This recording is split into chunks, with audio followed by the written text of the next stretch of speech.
Hello friends, இன்றைக்கி இந்த வீடியோவில் 25 குட்டியான ஆங்கில வார்த்தைகள் தான் நம்ம கற்றுக்கிட போகிறோங்க. நான் தமிழில் சொல்லி தான் இங்கிலீஷில் சொல்லுவேன். ஸோ நீங்களும் என் கூட சேர்ந்து ட்ரை பண்ணிட்டே வாங்க. நம்ம பார்க்க போகிற ஃபர்ஸ்ட் சென்டென்ஸ் என்ன அப்படின்னா, நான் நேற்று பிஸியாக இருந்தேன். நீ ஃபோன் பண்ண என்னால் எடுக்க முடியல, நான் நேற்று பிஸியாக இருந்தேன் சொல்லுவோம்ல. இது எப்படி இங்கிலீஷில் சொல்லலாம் அப்படின்னா, I was busy yesterday. I was busy yesterday. நான் நேற்று பிஸியாக இருந்தேன். செகண்ட் ஒன், இது உங்கள் பைக்கா?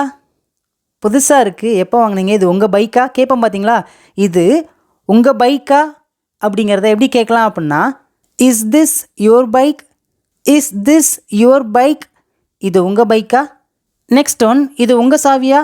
கீழே கிடந்துச்சு, இது உங்கள் சாவியா கேட்போம் பார்த்தீங்களா? இது எப்படி கேட்கலாம்? இது உங்கள் சாவியா அப்படின்னு. Is this your key? Is this your key? இது உங்கள் சாவியா? ஈஸியாக இருக்குதாங்க. நம்ம இந்த மாதிரி தான் நிறைய கற்றுக்கிட போகிறோம். கண்டினியூவாக வாட்ச் பண்ணுங்கள். இதுவே பாருங்களேன், இது உங்கள் ஃபோனா? இது உங்கள் ஃபோனா அப்படின்னா எப்படி கேட்கலாம்? சிம்பிள் தாங்க. Is this your phone? அவ்வளோதான். Is this your phone? இது உங்கள் ஃபோனா? நீங்கள் இன்னும் நிறைய இங்கிலீஷ் கற்றுக்கணும் அப்படின்னா நம்மளுடைய யூடியூப் சேனலில் மறக்காமல் இப்போவே சப்ஸ்கிரைப் பண்ணி வச்சுக்கோங்க. இந்த வீடியோ உங்களுக்கு பிடிச்சிருந்துச்சின்னா மறக்காமல் இப்போயே ஒரு லைக் பண்ணிட்டு வீடியோ பாருங்கள். உங்கள் ஃப்ரெண்ட்ஸ்க்கும் ஷேர் பண்ணுங்கள். ஓகே, நம்ம நெக்ஸ்ட்டு பார்க்க போகிற சென்டென்ஸ் என்ன அப்படின்னா, பயப்பட வேண்டாம். ஏன் பயப்படுறா? பயப்பட வேண்டாம்.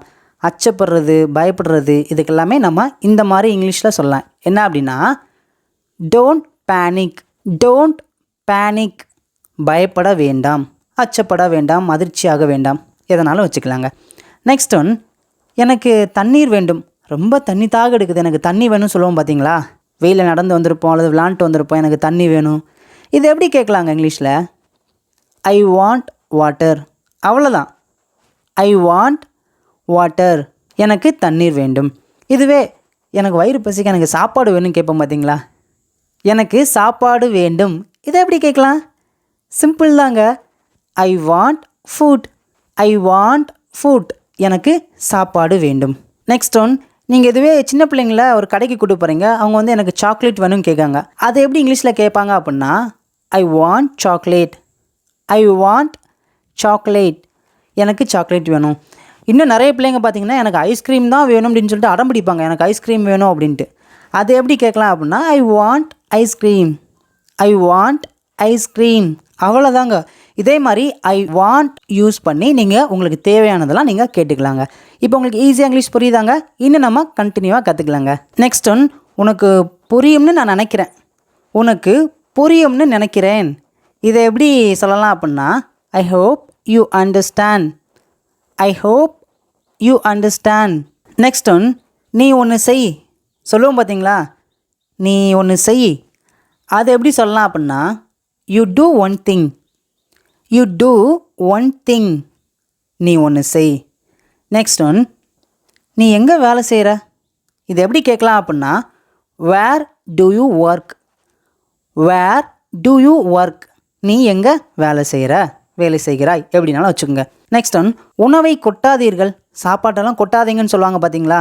நிறைய போர்டில் கூட எழுதி போட்டிருப்பாங்க, சாப்பாடை வீணாக்காதீர்கள், சாப்பாடை கொட்டாதீர்கள்.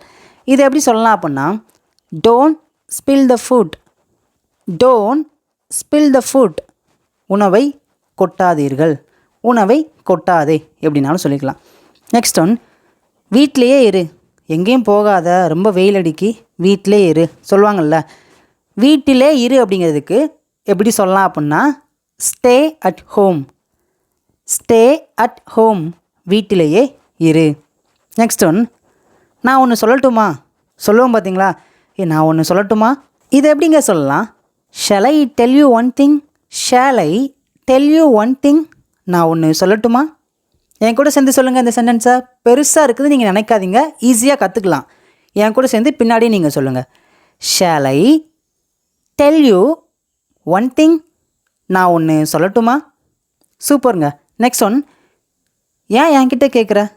ஏன் என்கிட்ட கேட்குற? இது எப்படி கேட்கலாம்? Why are you asking me. Why are you asking me. ஏன் என்கிட்ட கேட்குற? நெக்ஸ்ட் ஒன், நான் அப்படி தான் நினைக்கிறேன். சொல்லுவோம் பார்த்தீங்களா? நிறைய தடவை இது சொல்லுவோம், நான் அப்படி தான் நினைக்கிறேன். இது எப்படி சொல்லலாம் அப்படின்னா, தமிழில் பார்க்கும்போது பெரிய சென்டென்ஸாக தெரியும், ஆனால் இங்கிலீஷில் ரொம்ப சிம்பிளாக கற்றுக்கலாம். ரொம்ப சின்ன சென்டென்ஸாக தாங்க இருக்கும். I think so, I think so, நான் அப்படி தான் நினைக்கிறேன். என் கூட சேர்ந்து சொல்லுங்கள், ஐ திங்க் ஸோ, நான் அப்படி தான் நினைக்கிறேன். நெக்ஸ்ட் ஒன், வீட்டில் யாரும் எப்படி இருக்காங்க? நம்ம யாரை பார்த்தாலுமே அல்லது ஃபோனில் பேசினாலுமே ஃபஸ்ட்டு கேட்குறது நல்லா இருக்கீங்களான்னு கேட்டு வீட்டில் எல்லோரும் எப்படி இருக்காங்க அப்படி தான் நம்ம கேட்போம். இது எப்படி இங்கிலீஷில் கேட்கலாம்? நம்ம டெய்லியுமே கண்டிப்பாக யார்கிட்டையாவது புதுசாக பார்த்து பேசும்போது இந்த வார்த்தையை கண்டிப்பாக நம்ம பேசுவோங்க. நல்லா ஞாபகம் வச்சுக்கோங்க. இதை நீங்கள் பேசி ட்ரை பண்ணி பாருங்கள், ஓகேங்களாங்க? How is everyone at home? How is everyone at home? How is everyone at home? வீட்டில் எல்லோரும் எப்படி இருக்காங்க? நெக்ஸ்ட் ஒன்று பார்க்கலாங்க. உன் கோபத்தை கட்டுப்படுத்து. நீ ரொம்ப கோவப்படுற, அது நல்லதில்லை. உன் கோபத்தை கட்டுப்படுத்து. இது எப்படி சொல்லலாம் அப்படின்னா, control your angry. Control your angry. கண்ட்ரோல்னால் கட்டுப்படுத்துறது. யுவர் ஆங்க்ரி அப்படின்னா உன்னுடைய கோபத்தை. உன் கோபத்தை கட்டுப்படுத்து அப்படின்னா கண்ட்ரோல் யுவர் ஆங்க்ரி. உங்களுக்கு புரியுதாங்க? உங்களுக்கு புரிஞ்சு அப்படின்னா காமெண்ட்டில் எனக்கு புரியுது, ஐ அண்டர்ஸ்டாண்ட் ஏதாவது நீங்கள் மறக்காமல் இப்போவே சொல்லுங்கள். நெக்ஸ்ட் ஒன், அதிகமாக சிந்திக்கிறத நிறுத்து. நீ ஏன் ரொம்ப ஓவராக திங்க் பண்ணுற? ஃபஸ்ட்டு அதிகமாக சிந்திக்கிறத நிறுத்து சொல்லுவாங்கள்ல. இது எப்படி சொல்லலாம் அப்படின்னா, stop over think. Stop over think. Stop அப்படின்னா நிறுத்து. ஓவர் திங்க் அதிகமாக சிந்திக்கிறத நிறுத்து அல்லது அதிகமாக யோசிக்கிறது எப்படின்னாலும் சொல்லலாம். இது எப்படி சொல்லலாம்? இன்னொரு தடவை சொல்லுங்கள். Stop over think. Stop over think. அவ்வளோதாங்க. நெக்ஸ்ட் ஒன், அவன் ஏன் வரமாட்டான்? அவன் ஏன் வரமாட்டான்? இது எப்படி கேட்கலாம் அப்படின்னா, why won't he come? Why won't he come? அவன் ஏன் வரமாட்டான்? நெக்ஸ்ட் ஒன், போய் வரிசையில் நில்லு.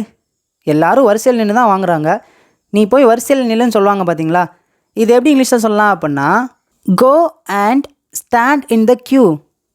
கோ and stand in the queue. Next one, உன்னால் காத்திருக்க முடியும். உன்னால் காத்திருக்க முடியும். சிம்பிள் தாங்க. You can wait. அவ்வளோதான். You can wait. உன்னால் காத்திருக்க முடியும். நெக்ஸ்ட் ஒன், ஃபைனலாக உங்களுக்கு ஹோம்ஒர்க்குங்க. உன்னால் காத்திருக்க முடியாது. உன்னால் காத்திருக்க முடியாது. ரொம்ப ஈஸியான கொஷின்ஸ் தான். நீங்கள் மறக்காமல் இதோட ஆன்சரை காமெண்ட்டில் சொல்லுங்கள். இந்த வீடியோ உங்களுக்கு பிடிச்சிருந்துச்சுன்னா லைக் பண்ணிக்கோங்க. இன்னுமே பார்த்திங்கன்னா நம்மளுடைய சேனலில் எவ்ரிடே சாயந்தரம் பார்த்திங்கன்னா ஒரு 6 o'clock நம்ம சேனலில் வீடியோ அப்லோட் பண்ணுறோம். நீங்கள் அதெல்லாம் மறக்காமல் பாருங்கள். நாம் இப்போ ரீசெண்டாக பார்த்திங்கன்னா spoken English class day 1 video upload பண்ணியிருந்தோம். டே 2 வீடியோ அப்லோட் பண்ணியிருந்தோம். நிறைய பேர் பார்த்திங்கன்னா பயங்கரமான வரவேற்பு, நிறைய பேர் பார்த்துருக்கீங்க. கிட்டத்தட்ட டே 1 வீடியோ கிட்டத்தட்ட 1 lakh கிட்ட நிறைய பேர் பார்த்துட்டீங்க. டே 2 வீடியோ நிறைய பேர் பார்த்துட்டே இருக்காங்க. நீங்களும் மறக்காமல் அந்த வீடியோஸ்லாம் வாட்ச் பண்ணுங்கள். நான் டிஸ்கிரிப்ஷனில் லிங்க் கொடுத்துருக்கேன். பேசிக் இங்கிலீஷ் கிளாஸ் அப்படின்ட்டு ஒரு தனி பிளேலிஸ்ட்டே இருக்குது. அதை நீங்கள் கிளிக் பண்ணிங்கன்னா அந்த வீடியோஸ்லாம் பார்க்கலாம். மறக்காமல் சேனலை சப்ஸ்கிரைப் பண்ணி ஃபாலோ பண்ணி வச்சுக்கோங்க. தேங்க்யூ.